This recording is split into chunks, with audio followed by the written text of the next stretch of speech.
Sa usa ka lugar nga buot mabisbisan ang tanan sa ekonomikanhong kalambuan, importante ang pagpasugod ug daghang kapanarbahuan.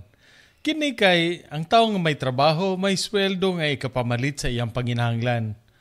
Kay kwarta nga ikapamalit makapatuyok sa lokal nga ekonomiya ug makapasugod sa ginagmayng mga kapumuhunan nga magtubag sa ginagmayng panginahanglan. Sa ikaduhang gubat sa kalibutan nakita sa mga bulanon ang yutang batuon. Ug inay trabahoon gitalikdan na hinuon kay mas maayo gud kuno tung makwarta dayon. Kuwang ang puhunan, menos ang ekonomiya ug nagkabaga ang kawadon. Dinis Bohol, nagkasabot ang mga negosyanteng bulanon nga magpatukod og kapanarbahuan aron ang ekonomiya mudagan. Sa pagpabarug sa BQ Mall, Alturas ug Shoppers Mart, gatusan ka kapanarbahuan ang nabuksan. Libuan ka bulanong istambay ang nasweldohan.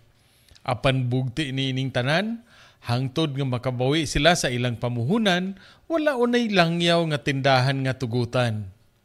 Human sa 20 ka tuig, nalibkas na ang kasabutan ug para sa mga tagagawas nga mamuhunan, nabuksan na usab ang ilang kahigayunan.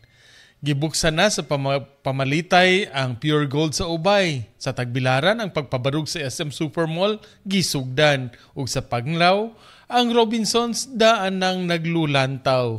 Ang resulta, gikan sa ikapito nga kinapobrihan nga lalawigan, ang Bohol na ang taas na giambakan.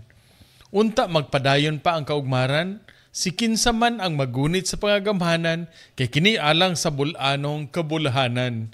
Gikan diris Bohol alang sa maayong balita Central Visayas, Ray Anthony Chu, PIA Bohol.